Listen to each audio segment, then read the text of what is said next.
The real value that an advisor can bring to you, whether it's with Pax or somebody else, is just being that thinking partner along the journey of life. Do you want a wealthy retirement without worrying about money? Welcome to the Retire in Texas podcast, where you will discover how to enjoy your faith, your family, and your freedom in the state of Texas. And now, here's your host, financial advisor, author, and all-around good Texan, Darryl Lyons.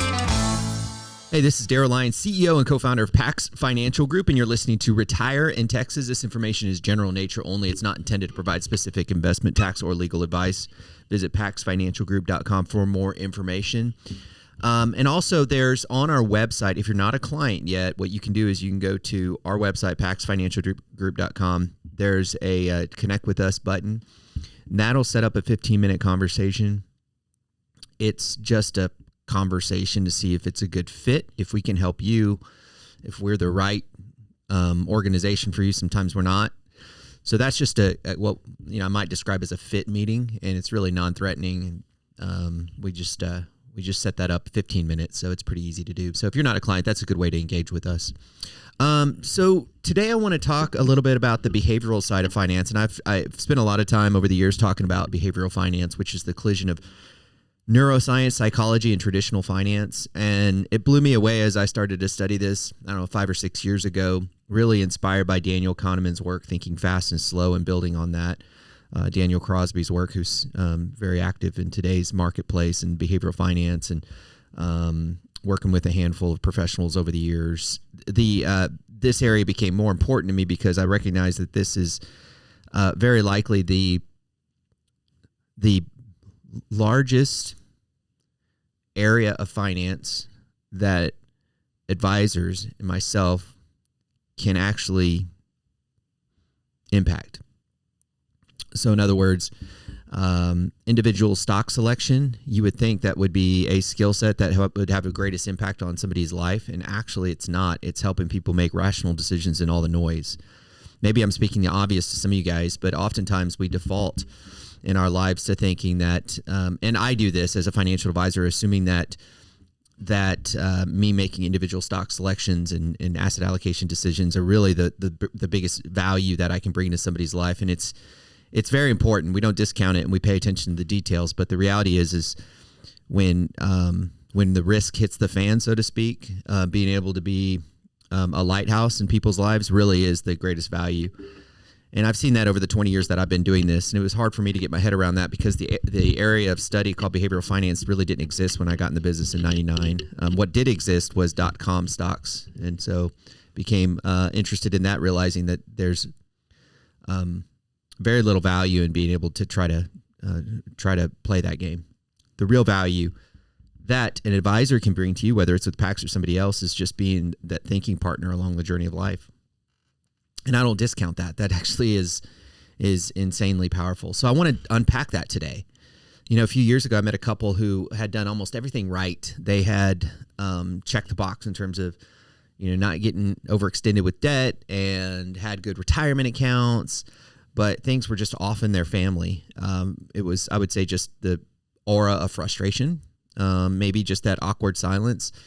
The husband wanted certainty and the wife wanted some flexibility. He thought she was careless. She thought he was controlling. And the reality is neither one was really wrong. They were just kind of speaking different languages. And so I couldn't really spreadsheet my way through this. I couldn't just come up with charts and probability analysis. I mean, I do all that, but then you hit a roadblock and you're like, there's nothing that's going to help resolve this. And if we don't get on the same page, not only is their life going to be miserable, they're actually not going to be able to get that focus that's needed to accomplish whatever goals they want to accomplish. So the conversations slow down when you don't get this figured out. Now, we use behavioral finance tools to get them on the same page, and there's a lot of different tools. If you've been with us, we use Honest Conversations and Money Mind. Those are some tools that we use, but there's one that I want to share with you today that you can use on your own. It doesn't have to be through us. You can do this in your own blank space. There's plenty of places to find it. And so imagine having this tool that really becomes the common language for you and your spouse to talk about money. Like, it reduces conflict. It builds this understanding, and it helps you guys just make better decisions. Imagine having this tool, and imagine that it's free, because it is. And it is not common to everyone, but some of you guys know it because it is part of the Christian community, so to speak. And it's a personality profile, and it's not the Myers-Briggs, which is awesome, or the DISC profile, or the Strengths Finders, or even these temperament things that you've heard of before. These are all great tools. But the one that I enjoyed learning, and I don't even know if there's a right or wrong one. There, in circumstances, if you want to really get into this, there's probably right or wrong personality profiles. You don't want to apply the wrong one for a specific outcome you're trying to accomplish. But what I find is that becoming endeared to one and then just really embracing that one is really the right approach. So if you embrace the DISC, if you embrace the Myers-Briggs, cool. But what I have learned to just enjoy is the Enneagram. And it's a peculiar one because it may not be as as science-based as others. I don't know. I mean, there's been some great studies on it, and I just think that when you look at the academic world, they tend to default to the Myers-Briggs, but the Enneagram is just easy for me to digest. And so I like it. It's helped me. And my biggest fault, and I did a lot of what we call 360 reviews as a leader, where you get feedback from people around you that are working closely with you. And I would say that the biggest mistake that I often made was assuming that people thought like me. And I know you're like, well, that's kind of dumb. That was my problem. And I would say the Enneagram has helped me resolve that. And so now understanding that people are coming at these problems or even solutions through a different lens has been really relieving and refreshing to me, and helped me become just a better leader and also understand my wife better. So I want to go through these 9 Enneagram types with you, and I want you to just take inventory of which one you think you are. And which one you think your spouse is, and maybe coworkers or friends or kids, and just try to take inventory of it while we go through this. Then you can go online and find an Enneagram test. I'll put a link in the show notes for you. But let's start with the first one. Again, there's 9, and I'm going to go through these and just figure out which one you are. First one is called a type 1. That's a perfectionist. Believe it or not, that's me. And strengths of this is, somebody think of Captain America. I guess that's the best way. Captain America, kind of all-American boy kind of thing. High integrity, very disciplined. And for me personally, it can be overwhelming because, if you saw my checklist of things to do in the morning, it's pretty robust and it's too much. But the biggest issue, I think, for these Captain Americas, I'm not saying I'm Captain America, but that personality profile of the Enneagram 1 is just being judgy or overcritical, something I've had to work on. When somebody doesn't have a rhythm that makes sense to me, I can pass judgment and look down on them. And I've had to work on that over the years and recognize it. The Enneagrams recognize that that's something that's a problem. And so actually, I'll tell you this. Many times I look down on people who maybe are falling short of what I consider to be of excellence. And it's less about me thinking that I'm better than them, but it's more about me just wanting it for them, like wanting excellence for them. And so but it does come off as judging, critical. So that's a type 1, a perfectionist. Type 2 is the helper. If you've worked with Haley around here, she's absolutely a helper. Think of Mother Teresa. I also think of Pam Beasley from The Office. If you ever watch The Office episode, she just helps. She's just warm and generous and always wanting to help. And but I think the problem with the 2 types is they're just people pleasers. And I guess we all are to a certain degree, but these type 2 stand out. They just want to help, and to the extent that they may even sacrifice their own well-being. Love 2s, but they can definitely be taken advantage of. So you've got to be careful as a leader, and you have 2s that are helpers, to not take advantage of them, because they'll frankly say yes every time. Type 3 is the achievers. Think of Tom Brady, Tony Stark, Maverick from Top Gun. These are success-oriented people, go-getters, and they do go get it. And then they'll run over people to get what they want and what they desire. They're achievers at all costs.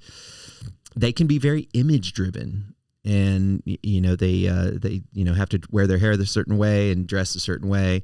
So that's the type 3. Again, nothing bad. I'm picking on all of us, by the way. I mean, equal opportunity critic for every Enneagram type. Type 4 is the romantic. creative, emotionally expressive. I think of like Edward Scissorhands. You may remember that movie. Just somebody, you think of emos, but emos is the new term to describe what in my time was kind of goth, but just somebody who's very emotional. They often feel misunderstood, and it's just a different lens to look through life, but emotionally expressive really for those type 4s. Type 5s are the investigator. This is my son. He's an investigator. Bill Gates, kind of Sherlock Holmes, computer data scientist, maybe some engineers, very analytical. They can withdraw. In fact, I would say also they could be selfish, not in their money necessarily. We'll talk about money in a second, but more so in their time investment in other people's lives. Number 6, the guardian. This is my HR director, Alejandra.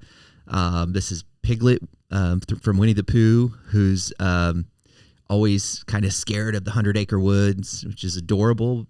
But at the same time, it's just like always prepared, always concerned. And these people are often skeptical. And so they're great for me to have on my team as a leader of an organization, because I'm tend to be an optimistic and see the best in everyone. And this person being a skeptical really is a healthy role. So as you can see, these Enneagrams, if you're building a team in business, it's really helpful. Now, many of us don't have teams. Many of them just have family members. So you may not be able to fire a family member, but you can better understand where they're coming from by learning these Enneagrams. Type 7 is an enthusiast like Richard Branson. Peter Pan, right? Just loose freedom. Doesn't want to be forced into unpleasant realities. Ferris Bueller, just kind of just having fun loving, but often can get distracted. So, hey, focus, squirrel. But fun loving people. I've got some of these in my lives, and they're great. They're wonderful people to be around. They stretch you, especially for somebody who, tends to just stay in their little bubble. Type 8 is the challenger. I would think Trump might be this person, but I think, Gordon Ramsay, Darth Vader, Wolverine, very intense people, very decisive, but also confrontational. So they do certainly play a good role, but they can beat people up for sure. Type 9, the peacemaker. This is certainly my wife. Works really well for me. Winnie the Pooh, Forrest Gump, just really relaxing, calm, but can be passive, can be taken advantage of. Their voice may not be heard because they can kind of get along with everyone. So that's the rundown of the different types.